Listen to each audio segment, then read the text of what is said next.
Good evening, and welcome to Politics and Prose. I'm Ramsey, a bookseller and event staffer here, and I'm very excited to host social justice activist and journalist Pam Bailey, co-founder of the international organization We Are Not Numbers, and co-editor of today's anthology, We Are Not Numbers, The Voices of Gaza's Youth. In 2021, Human Rights Watch wrote in a landmark report that every day in person in Gaza is born into an open-air prison. Another unfortunate reality is Gaza is among the youngest areas on the planet, with 47% of the population being 18 or under. Although Gaza's young people have endured an ongoing genocide since October 7th, 2023, before that date, their prospects were also bleak. In 2022, the Palestinian Central Bureau of Statistics reported that nearly 70% of Gaza's youth were unemployed, while in 2021, Save the Children reported that 55% of Gaza's children have contemplated suicide. Which brings us to We Are Not Numbers, an organization started in 2015 by Ahmed al-Nouk, a Palestinian born and raised in Gaza, and Pam Bailey. Their goal was simple: keep Gaza's youth from falling to the pits of despair with a simple method. Have them tell their stories to those outside the artificially imposed confines of Gaza. While the occupation robs Palestinians of so much, their voices steadfastly break through the blockade of propaganda and dehumanization of the Palestinians in the West. Pam Bailey is based in Washington, D.C. She lived and worked in Gaza Strip following the 28-29 Israeli massacre. Today, in addition, her ongoing support of Palestinian liberation, she serves as a co-founder and managing director of a nonprofit that advocates for currently and formerly incarcerated DC residents called More Than Our Crimes. Bailey will be joined in conversation with Zeina Azzam, a Palestinian-American poet, writer, editor, and community activist, and 2022-2025 Poet Laureate for the city of Alexandria, Virginia. Her full-length poetry collection, Some Things Never Leave You, was published by Tiger Bark Press in July 2023, and her chapbook, Beina Beina In Between, in 2021, by The Poetry Box. She has volunteered as a mentor for We Are Not Numbers since 2016 and currently serves as We Are Not Numbers poetry editor. So without further ado, please welcome me to stage Pam Bailey and Zeina Azzam.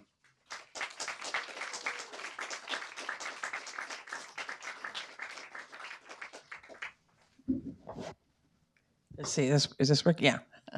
Hi, I'm so glad to see you all here. I'm gonna have to make sure to take a picture of this and I'll send it back to the kids in Gaza.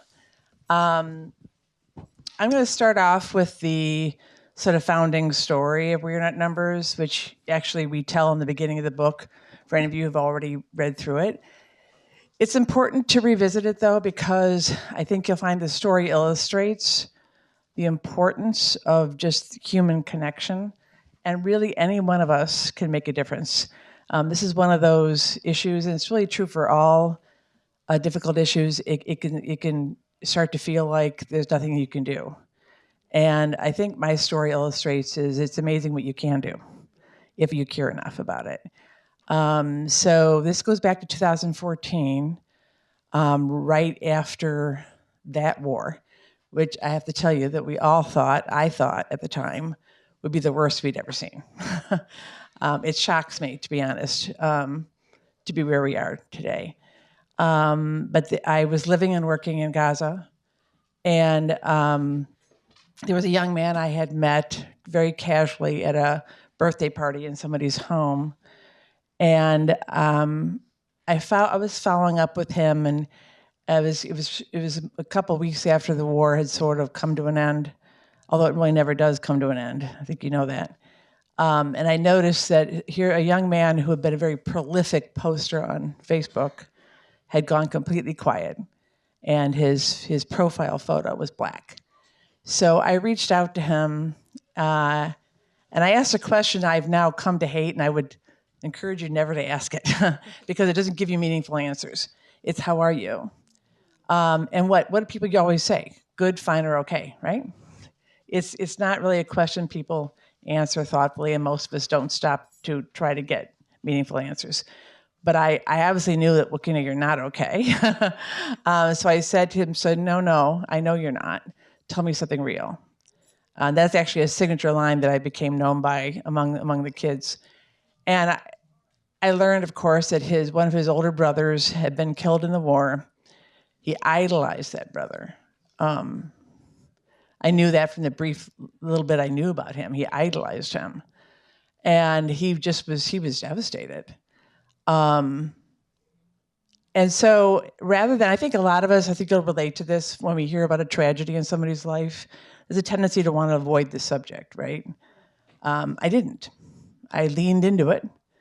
And I knew that most of the young people there were one of the most common majors in university is English literature, not because they really loved to read, et cetera, it's because that was a way to improve their written English. Because one of the best jobs in Gaza at the time was, it probably still will be for the foreseeable future, international NGOs. And you needed to have really good English. And they did well with spoken English, but written English was tough. They didn't really have native speakers and writers. It was too hard for them to get in. So it's sort of a way to help him practice his written English. I said, let's write a story about your brother. Let's celebrate his life. Let me get to know him, you know. So over like a 3-month period, we passed it back and forth. And I would coach him on his English, but also the art of storytelling. I'm sure all of you know that phrase, show, don't tell. It's something they all struggled with the most. Arabic can tend to be very flowery in general sometimes. So I was always pushing him to use more very detailed anecdotes, you know. And I realized at some point that he was holding back on me, and I didn't know why. And I finally got it out of him, is that his brother who had been killed was a member of the resistance, the Qassam brigades. And he hadn't wanted to tell me that. He assumed I would immediately have bad impressions of him. Well, by the time we got to that point in his story, I'd found out a lot about his brother in terms of what he was like as a kid, what he'd gone through. But plus, you know, I was living there, right? So I wasn't going to have that kind of judgment, but that's what he assumed because I was American. And I realized, you know, as we finished his story, this is a story we never hear here, right? We still don't. We do not hear. We hear about the terrorists who are members of Hamas, who fight, et cetera, but we never hear about them as people, as humans. And they are, by the way. They are humans just like our own soldiers are, that we honor on Veterans Day. You know, they're individuals who were kids, who were sons, who were husbands, and they joined for a reason, by the way. I mean, we should stop and think about, you don't get to the point of joining a resistance movement that could mean the end of your life. It's not an easy decision. You come to it because of what's happened in your life and what you've seen. And that was the case for his brother. He had gone through, what he had observed was too much for any young person. And he hadn't seen anything that worked. So he joined the resistance. And actually, at the point I met Ahmed and we worked in this story, he was thinking about joining the resistance. He thought he would do that to honor his brother. So at the end of the story, too, one thing I noticed is, he was coming out of his depression.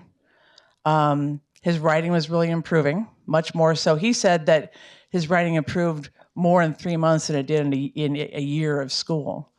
Because one-on-one from a native writer. So he was coming out of his depression, his writing was really improving, and I had a story that I ended up publishing in Mondo Ice, and it was an amazing experience, and that's sort of what the inspiration for the project was. Could we do this? Could we duplicate this experience for other young people and other internationals, with the goal of not only improving their English, et cetera, and sharing stories that we don't hear, but also, Ahmed and I became lifelong friends. Today, We Are Not Numbers is independent, and he runs the organization now.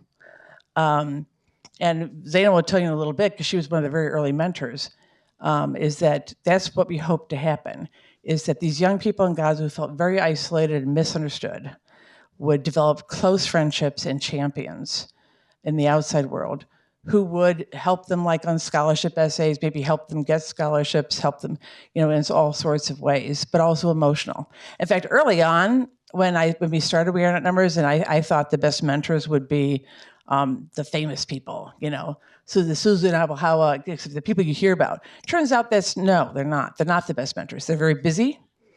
What they wanted was people who were available to them, who could become friends. And that's why we have this group of incredible mentors who are all over the world, who are just ordinary people who happen to be really good writers because it's their jobs usually. But they're friends and they're coaches.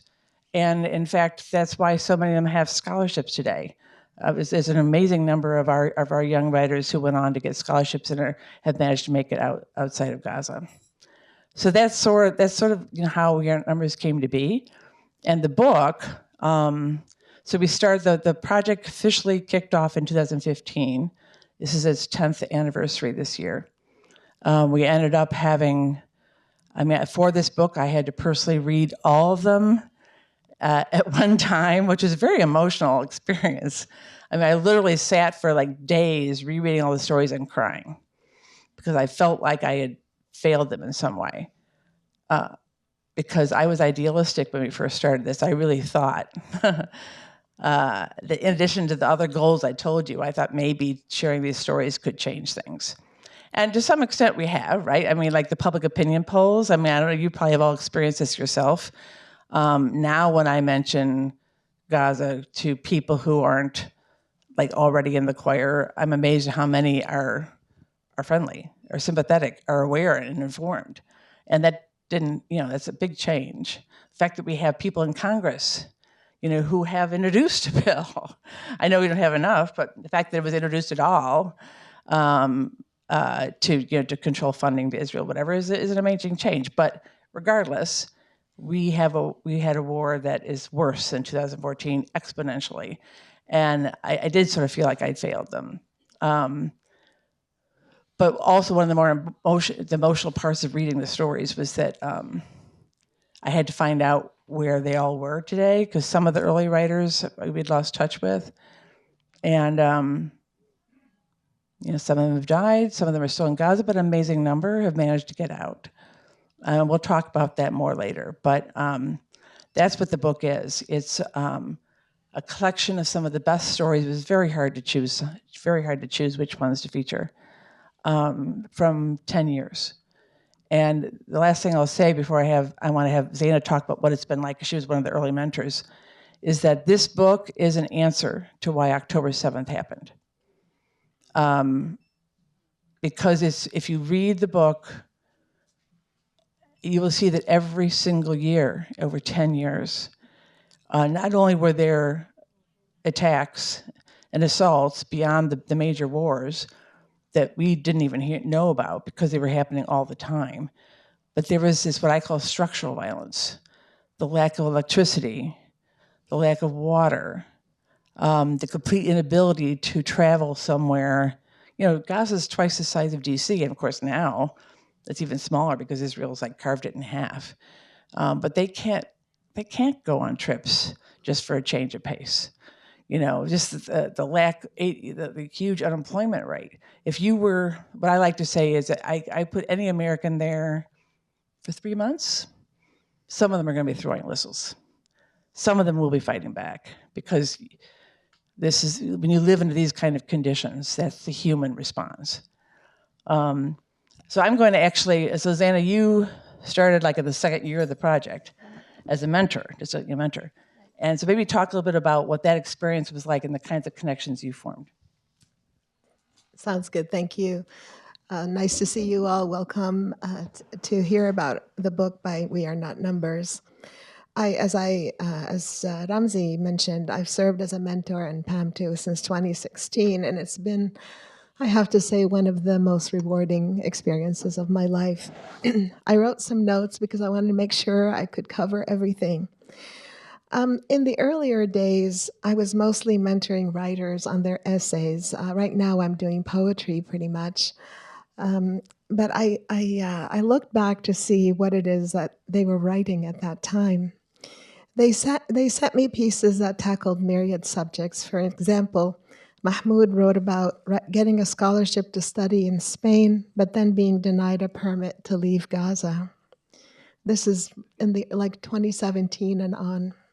Haneen tried to make sense of the history and current political rapprochement between Fatah and Hamas.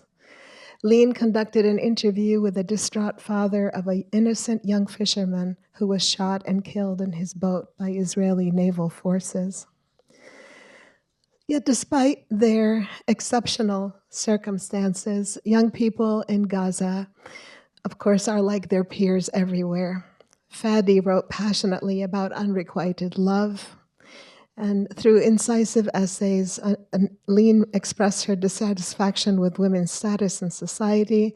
She explored Arabic language and the different that can both illuminate and obfuscate communication, she said. I often think of how these realities have made this younger generation in Gaza mature far too quickly. They had major wars in 2008, 2009, 2012, 2014, 2021, then 2023 to the present. And of course, all along, there's been high unemployment. There's a shortage of fundamental resources such as water and electricity, and severe restrictions on movement. The youth of Gaza have faced and continue to face profound challenges. And now, of course, most of what they write about is the genocide in which they're living. We all know that the circumstances right now are horrendous. Can you all hear me in the back? I know thank you. I think it makes them feel good to write stories and poems about the current situation and to express themselves and to know that someone is listening and reading their words. In one essay in this book, I want to quote a short few lines. Haya, it's an article called An Ode to My Roof. She's talking to her roof. But later in the essay, she says, I'm not very experienced in life, but after living through 3 Israeli wars against Gaza, I know that nobody truly survives a war. Wars either kill you or leave you among the walking wounded. Sometimes it's hard to know what living really means. I personally am Palestinian, but I don't have any family in Gaza, so I haven't had a connection to that area of Palestine. But through We Are Not Numbers, I've developed meaningful relationships, like Pam was saying, with many of these writers. And even though it's through email or WhatsApp, it's been really gratifying and a real honor for me. And I've actually written poems about some of these young people. Pam asked me to read one of them, so I'm going to go ahead and do that.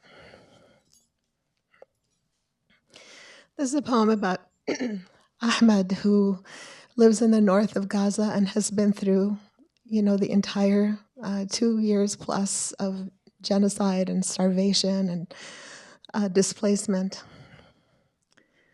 In this world, there is so much to apologize for. Today I said I'm sorry to the hibiscus I couldn't resuscitate. Please forgive me for not taking good care of you, for not giving you enough sunlight.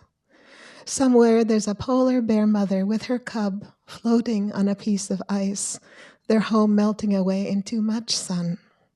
I want to apologize to them too, to rescue mama and baby. Then I think of all the endangered polar bears and shrinking glaciers and remember that we are destroying our planet. Our hearts have become so hard. We bomb and starve people on purpose. I want to say I'm sorry to the people of Gaza. I hold my sorrow deep inside. Gibran once wrote, half of what I say is meaningless, and that's how I feel about my words of contrition, even if the other half might reach them. But I don't expect people in the middle of a genocide to listen to my words. Their bellies are empty, and they're crushed in bombed-out homes every day. I want to ask for forgiveness each time I drink a glass of water or enjoy a meal. My young friend in Gaza City writes that he eats 1 meal of rice each day. He hasn't eaten a fruit or a vegetable for months. He and his family rarely see the sun because of shelling and snipers outside. They're literally wasting away. Why is there so much malice toward the Palestinians? I apologize to Ahmed and his family in my mind. I want to hold them in a sheltering cloud, high above all the bombing and destruction, offer them a respite from this cruelty. Dear God, why do they have to endure this horror? I've run out of words. A crow alights at my window and shrieks as if it's telling me of the evil outside. I cover my ears and don't want to hear its message, but it comes back and shrieks again. I lose my sense of balance. My world feels like it's melting away underneath me, and I think I need to listen. I apologize to the crow, too. Please explain these tragedies to me, I ask. It flies away toward a shaft of sun in the trees, and I know that this black bird is full of fear, too, its wings flapping in a fleeting acknowledgement of my apologies. Thanks for listening. I think I feel very much the same way as Pam does, that we've failed these people.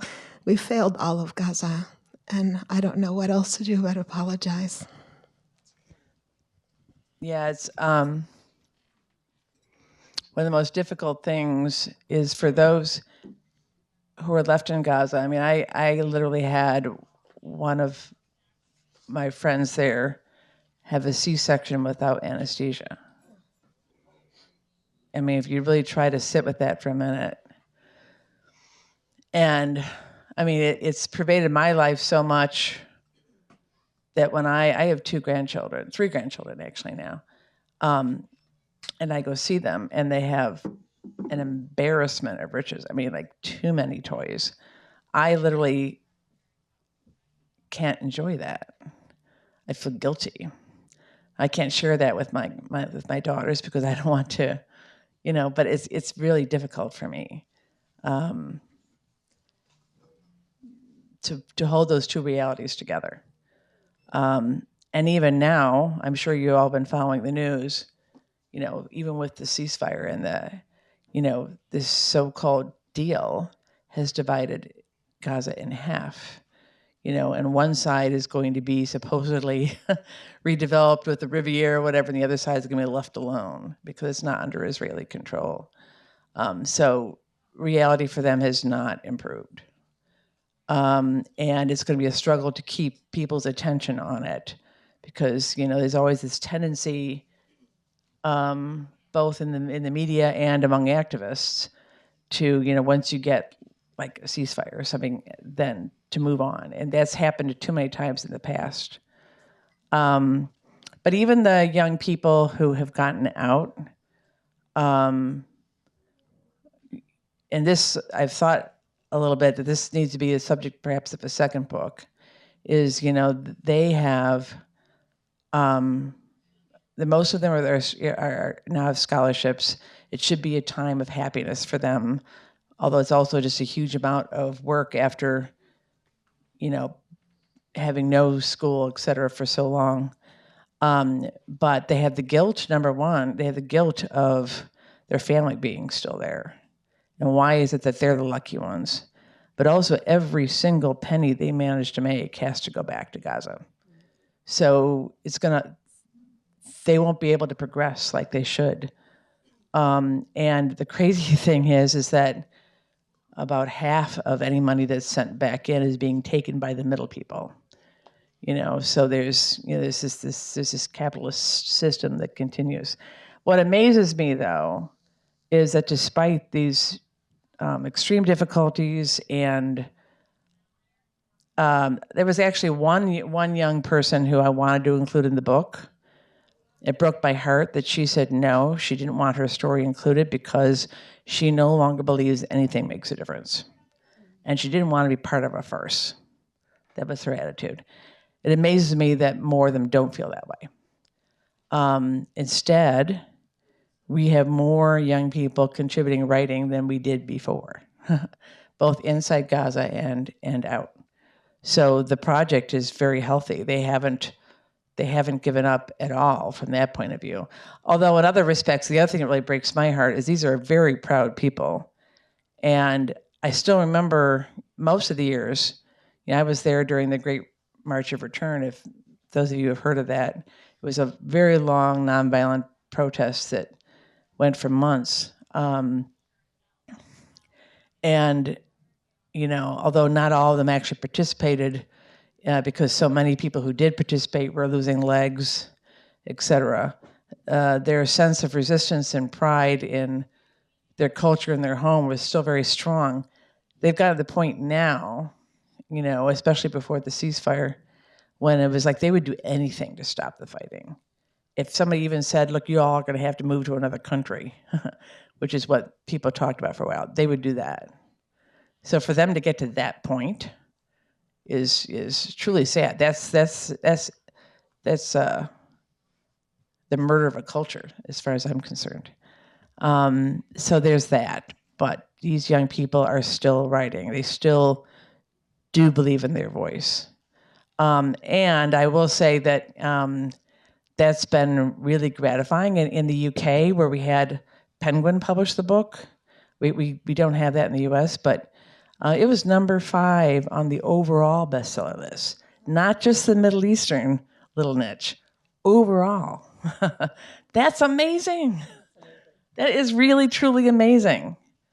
And the fact that we got Penguin, it just shows the difference between the UK and the US, but so, we would never have predicted that we could get that. And Ahmed, I see this is sort of the double-edged sword here. Ahmed's family, and I spent, in my initial years in Gaza, I spent time rotating between different families. And Ahmed's family was in Khan Yunis, and I spent a lot of time living with them. So I sort of considered them they became sort of like a second family. 21 members of his family. I think it was October 28th, if I remember right, but it was shortly after October 7th, were all killed at one time at 4:30 in the morning when a bomb hit his family's house. He was in the UK. He had managed to get out for a scholarship, but really everybody else in his family, except for 2 sisters. So because of that, and that's the shame of it, is that we don't pay attention, it seems like. That to me is, the one lesson they learned is unless there's violence, unless people are suffering and dying, they don't get attention. But they do when that, if we didn't want October 7th to happen, then we should have shown them that something else worked. But anyway, because he lost so many family members, he got a huge amount of attention. Now, that's the crazy thing, right? If it had been 5 people in his family, probably nobody would have paid attention. But because it was 21, and because he wasn't just any Palestinian, he was running, we got numbers at the time.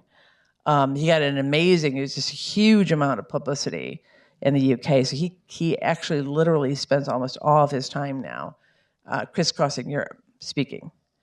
And I have to tell you, when I think back to his early days when I first met him, and he was the 3rd project manager of the project. It wasn't immediate. He lacked confidence. He didn't think he could publicly speak. Now he's gone toe to toe with you name the tough interviewer on TV, and he's done it. So it's seeing his growth is very gratifying to me. And seeing the prominence that he has in Europe is very gratifying, but look at the cost. And he tells me sometimes that all that frenetic traveling is hiding a deep emptiness inside. And I worry sometimes what will happen when that all slows down, and then everything will come crashing down. But so when I think we just had to write the paperback was coming out. And so we had to write the second new epilogue for the book to go with the paperback edition. And I had to reflect on where this is all going. And I don't know. This is like one of the first times I mean, in my long history of activism for Palestine. Now, I was living in Gaza, as I mentioned, until Israel deported and banned me for life. And I have to tell you, that was one of the great tragedies of my life. I can sort of relate in a small way, not like Palestinians really, but it felt like I had been torn from my a second home. It's the first time where I feel like I don't know that I have hope. I don't know. I don't see it getting better because we haven't had enough countries do what they need to do. They need to cut off trade. They need to cut off all weapons. It amazes me that some countries can say, "Oh, we're only going to cut the weapons that could be used offensively." No, all weapons are used offensively. It needs to be all cut off. We don't have anybody doing that. There's been a lot of talk. But I do have. This project will continue. The young people have already showed that. Now we'll have a huge number who are in exile, and we've had to recreate ourselves in terms of how to reach them and keep them unified. But their stories and their culture and their memories, they will keep it alive, and that gives me hope. I guess I want Zeina now to reflect too. You sort of touched on it, is the power of art, both poetry and writing. And in light of what's happened, what would you say about what it can do? That's something I think about a lot, actually. You know, Palestine's beloved poet Mahmoud Darwish once said, "Every beautiful poem is an act of resistance," which I feel is such a wonderful quote and a wonderful thought. Before I go on, I just want to recognize somebody in the audience. Kathy Baker is here. Kathy is our our super editor. She's the one who edits absolutely everything that goes out of We Are Not Numbers, and she's it's amazing commitment, amazing work. So thank you, Kathy. Thanks for coming. So this resistance is, the resistance to the status quo, the resistance to social norms, resistance to occupation and oppression, and resistance to narratives that are unjust, and so much more. So I think just by writing, these young people, just by writing about the situation, is empowering for them. And I hope writers feel this way. I think they're telling us that, we are here, we have agency. I think that's really what they're saying to us, or this is what we want them to feel. I don't know how many of you have actually gone to the WAN website, but I just wanted to quote from there why it's called We Are Not Numbers. When the world talks about Palestinians living under occupation and in refugee camps, it's usually in terms of politics and numbers, specifically how many were killed, injured, displaced, homeless, and or dependent on aid. But numbers are impersonal and often numbing. What they don't convey are the daily personal struggles and triumphs, the tears and the laughter, and the dreams and aspirations that are universally experienced, but often not recognized for Palestinians, who instead have been dehumanized. And I think we should feel privileged that we have these voices with us now. And at the same time, I think their writing can be jarring and it could jolt us, and I think that's a good thing. I think we need to be jarred and jolted. There's an essay in this book. It's called "Prison is Personal for Palestinians." And this young woman, Salsabil Zainuddin, she talks about how the imprisonment of several people in her family became a daily part of their lives, how they would go visit, how they would wait for phone calls, how they would wait for information about their relatives who were in prison, including her father. There's an essay by Anas Zeina.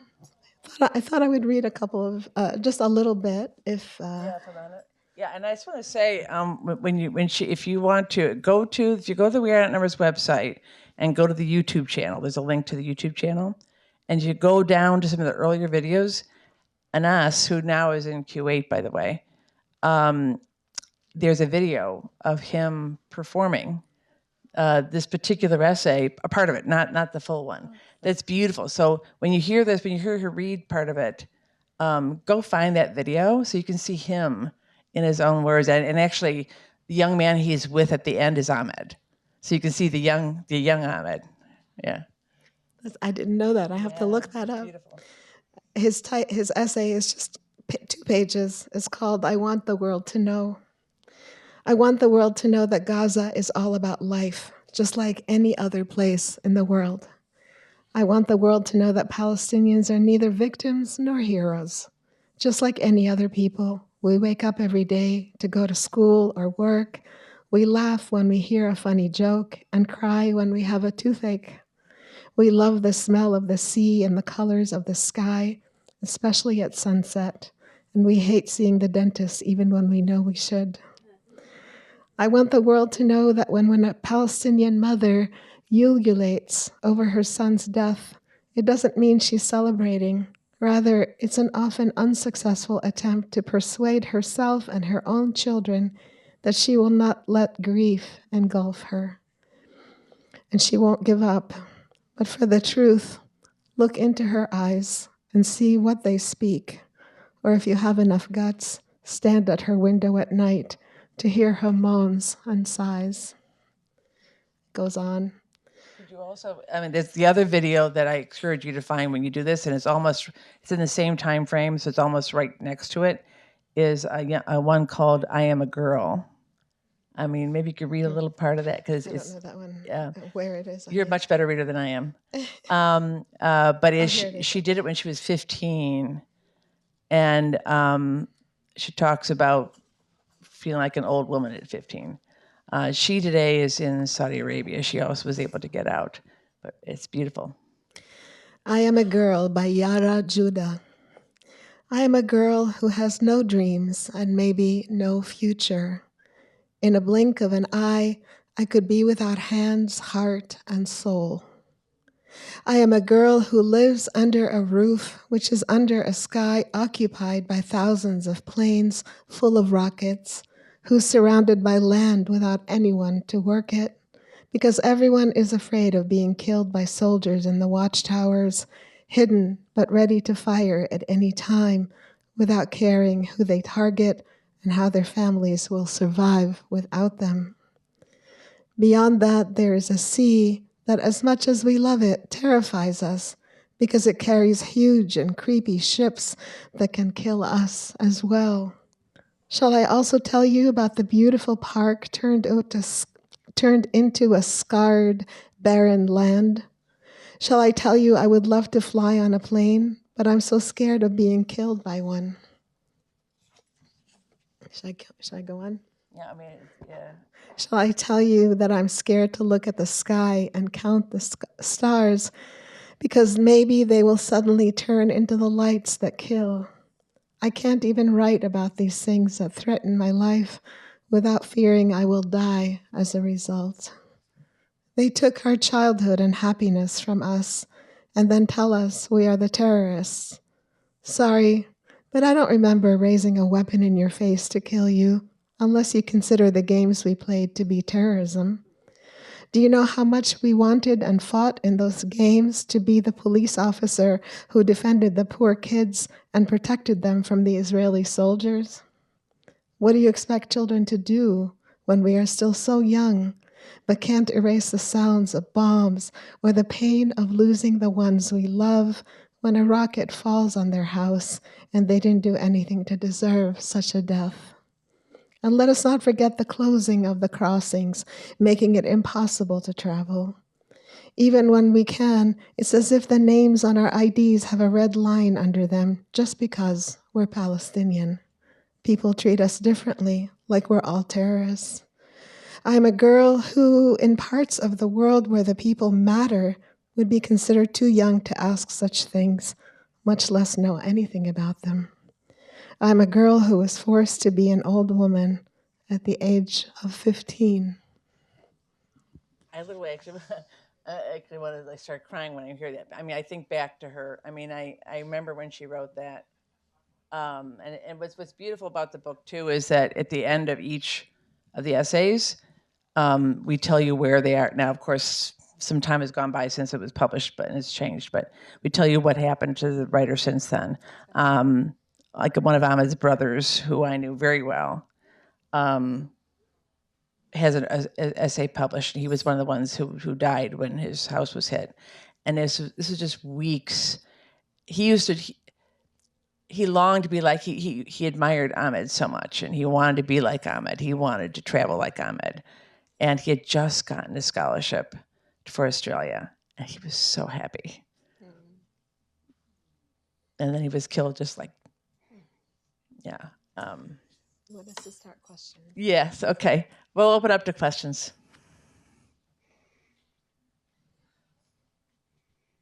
About the book, about Gaza, about the project. Yeah. So would you mind coming up to we're recording. Would you mind coming up to the mic?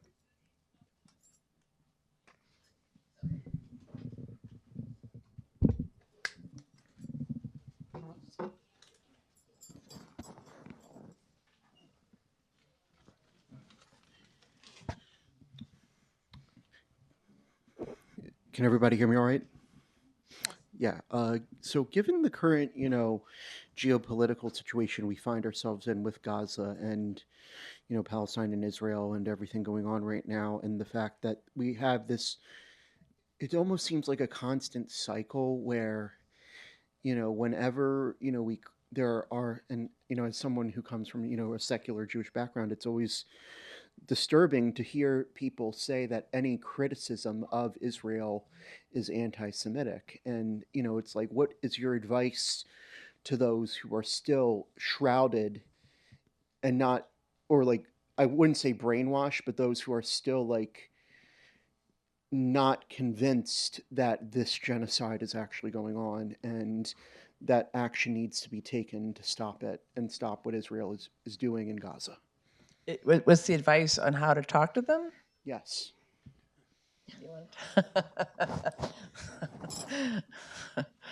I mean, I think if people don't realize it's a genocide by now, I'm not sure there's much hope for them. And I hate to say that, really. I feel like we should always be trying to educate. I think we should just look at human rights for everyone and justice for everyone. And if we can look at everybody the same way, I think that's a good starting point. It's a question of humanity, and it's a question of the powerful and the powerless, and we can't expect, we can't think that everybody has the same status in terms of power. We don't. The Palestinians next to Israel's a nuclear power, and the Palestinians, have these small Qassam rockets. It's just really important to understand that, we need to sit at the same table and have the same rights and have the same say and power. But beyond that, I don't know what else to say. Somebody else, just say somebody. I mean, you gotta read what's going on. You gotta talk to people. You gotta get one of these books and really know what's happening. Thank you. Can you tell me what organizations are getting food into Gaza? I think it's really hard. The Israelis are holding up all humanitarian aid and all medical aid. I think a lot of organizations are trying, like the UN, UNRWA USA, or UNRWA, and other organizations. But it's everything is in the hands of the Israelis, and they've closed everything off. I was just wondering if you knew of any of them that were have greater success than the others to donate to. That's one of the problems is that Israel still, when all is said and done, controls what goes through the borders. So I mean, there's lots of we can definitely tell you some good organizations that are trustworthy and are getting the materials together, but they're all subject to Israeli restrictions in terms of what goes across the border, and that's a big problem. There is one, the Gaza Soup Kitchen. I don't know if you've heard of it, and they're online. You can Google them. They're able to buy really expensive food because they've been fundraising all over the world. And so they're buying things for way inflated prices, but they're able to get some food in there and to feed a lot of families in northern Gaza and actually in different places in Gaza. So I would definitely look into the Gaza soup kitchen. Thank you. Well, I mean, Anira has a Thank good you for the program. Anira has a good reputation, I think. Oh, absolutely. Anera is one of the best, but again, they're really held back by the Israelis. I mean, and the other thing we all need to fight is there's this continual effort to completely neuter and get rid of UNRWA, and that's something, that anybody who has, DC people don't have representatives in Congress, but we need to fight that effort, too. And this new effort, this new peace board that's going to be controlled by Trump and the U.S. administration, don't give that any credence at all. Maybe there are some people in the audience who, yes. No, in terms of organizations. Like Gaza Soup Kitchen, the Samir Project, or The Samir Project, yes, I've heard of that too. same thing. They just Yeah. try and get money to buy the inflated. Yes. Samir, S-A-M-E-E-R. I think people also need to understand that UNRWA is still on the ground. Yes, it is. So UNRWA USA is supporting staff in Gaza, so they're getting Okay. sent salaries, so their families are able to eat at the hugely expensive inflated prices. Yes. That is one way of supporting the people in Gaza, where the money we know is going to get in there because they're being paid salaries. Thank you for that. I think we need to go back to the questions and have people at the microphone. Thank you. I just want to add that all the proceeds from this book are going to We Aren't Numbers to go into the writers who are still there. There's a small group of individuals I know, but so just know that when you buy the book, it's all going there. Hi. Thank you guys so much for doing this. I wanted to just say, first of all, that I think that this has been really touching and powerful, and I know it means a lot to a lot of us on staff here. So thank you for being here. I've got two questions. One is maybe a little bit more philosophical, and the other is more having to do with strategy for the future. Some of us here have read and gotten a lot out of Mohammed El-Kurd's book, Perfect Victims.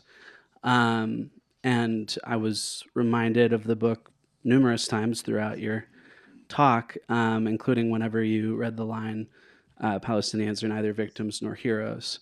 And I'm wondering if you can say anything about how you feel the work that We Are Not Numbers does speaks to resisting, tropes of victimhood, while also validating the fact that the situation is one that creates, deaths. And so that's one question. And then the other one is just about what you guys think from your perspective on the ground about how to navigate this bizarre, quote unquote, peace plan that's just been pushed through the UN. So thank you. One thing I just want to say is this whole "we're not victims or heroes" is really important because, sometimes there's a tendency for activists out here to expect them to be heroes all the time.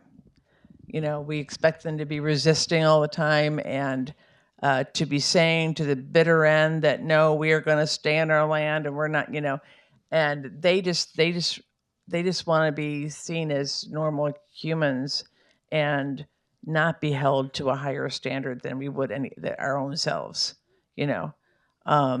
and like I think I mentioned before, before the fighting, the fighting is still going on, by the way. So I sort of don't want to say there's a real ceasefire. There isn't a real ceasefire, but before it slowed down, let's put it that way.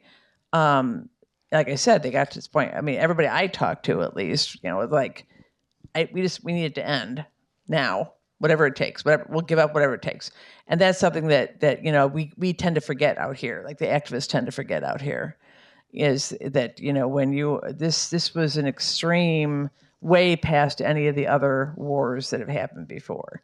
So we need to let them be, ordinary. And same with people when they get out, by the way. I mean, I find myself sometimes expecting them to be strong activists when they manage to get out, whatever, but they do need to be regular humans. And this amount of stress, constant stress, and worrying about their families is that they also have a right to try to have some kind of a normal life. So let's remember that. So yeah, they don't want to be victims, but they don't want to be expected to be heroes either. The most important thing to say is they are humans, individuals like us. That's why we took pains to include some stories in the book that are just about like somebody struggling with her weight, somebody's with a migraine headache. I mean, because it'll show you they're really just like us. They just had the bad fortune of being born into this intractable conflict. I don't know what you want to add about that. Well, I think that's really an important question about the narrative on the tropes. And I really, I keep hearing that the people of Gaza are resilient. There's that resiliency that we always hear about. And, they are resilient, but it's not like they choose to. I mean, it makes them like heroes. It makes them, and they are going through so much. I mean, starvation and genocide and killing and maiming and amputations and, rubble of their homes. They're going through so much. And then, people just in a romantic way say, well, they're so resilient, they keep going. We have to really understand what is going on. It's just horrible. And I think what we need to be thinking about also in terms of your question is how to, as Pam said, how to cut the arms to Israel. And I think divestment efforts are really important. And we have to think about divestment on a local level. I know my city, Alexandria, we're pushing them to have a resolution to divest, to have ethical investment. That includes Israel, but it includes a whole lot of other weapons manufacturers, fossil fuels, environmental stuff. And I think we have to think this way. I really do. I think this is the pressure. It's an economic and financial pressure that we have to think about. Thank you so much for coming. You mentioned the Great March of Return in 2018. And when that happened, it really shocked me because on one side, you had these, imprisoned population, right? Working with such sacrifice, right, and such courage to get out of the prison. And then you had the prison warden, right, on the other side, acting with such cruelty and malice. I mean, using high-powered ammunition to blow off the limbs of hundreds of nonviolent demonstrators. And, these stories are beautiful, right? And, Mahmoud Darwish is beautiful, but what the Palestinian people are up against is so ugly, right? How do you fight this ugliness? Well, I think you just fight it by being truthful and by educating. I think that's the only thing we can do. I mean, people have to know what's going on. The Palestinians have been dehumanized for decades. And I think we have to finally understand who they are and that they don't deserve all this, what's happening to them. I mean, this is a real, this dehumanization is really at the core of everything, I think. Yeah, I just want to tell a really quick story that comes to my mind when you talk about that period, Great March of Return, and it shows you what we're up against in this country. Still do. I don't know how many of you know who Bari Weiss is. She just became, head of CBS News? So let me tell you a story about Bari. So during the Great March of Return, there was I had one young writer who, today she's quite accomplished, but she wasn't back then. Her English was very poor. She was actually not a very empowered person. She lived in a family that was very conservative, and she was pretty much under the thumb of her husband. She was really evolving. And she came to me, though, and she said she was so excited that the New York Times was going to publish one of her essays. And I'm like, what? I thought, this can't be true. You know what? So I said, and she said, well, no, I have a copy. So she showed me what was going to be published, suppose like the next day. And when I read it, I realized, this is not Haneen. You didn't write this. I knew it wasn't her. And also she said there were some things that were said in it that not only did I knew she didn't really believe, but also would get into serious trouble with her family. And so it turns out what had happened is that there was somebody, some other international aid worker in Gaza who knew Bari. Bari at the time worked at the New York Times in their editorial page section. And Bari was looking for a specific story that she wanted. She wanted a first-person piece by somebody in Gaza, a woman in Gaza, who would say that the Great March of Return was all orchestrated by Hamas. And there was this rumor that was going around at the time, you may remember this, that Hamas was busing people to the protest and paying them, and it was all a farce, basically. And she wanted somebody, a Gazan, who would say that, basically. So she found Haneen, my young writer, through this friend that she had who was working there. And Haneen was so excited at the idea of being published in the New York Times. Wow, you know. So she was interviewed by Bari. She didn't write this. And Bari then wrote something that was in part based on the interview, but to me, this is shocking that major media like the New York Times can operate this way. It has forever changed my point of view. When you see those first-person essays, you know, you've seen them all in the New York Times, right? Where it says, I was, in first person, whatever. You assume that person wrote it, right? Do not assume that anymore, because Bari wrote that, and it was incorrect. So once I pointed out to Haneen that, wow, Haneen, do you realize what's in this? And she read it more closely then. It just shows her naivete. She was just so excited, right? That she said, oh my God, no, I don't think that. So she called Bari, she withdrew her permission to publish it. Here's the funny thing. The next morning I saw Bari on Morning Joe. And Bari talked about this piece and said it was pulled because she had gotten death threats from Hamas. Completely fabricated. So now here's a woman who's heading CBS News.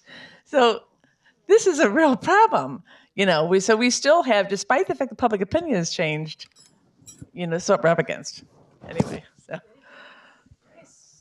Thank you so much, Pam Bailey and Azzam, for coming today. And thank you to all of you for coming. Americans need to take responsibility to learn about Palestine and the history and to hear these voices. Thank you to all the voices that are helping to explain what is going on and the feelings in Gaza right now today. You can buy a copy of this at the back register and then bring it up front to be signed. And it's a good time to pick up a few extra copies for your friends and family.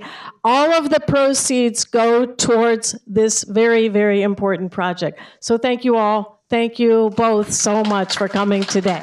And thank you to Politics and Prose for hosting today. Thank you.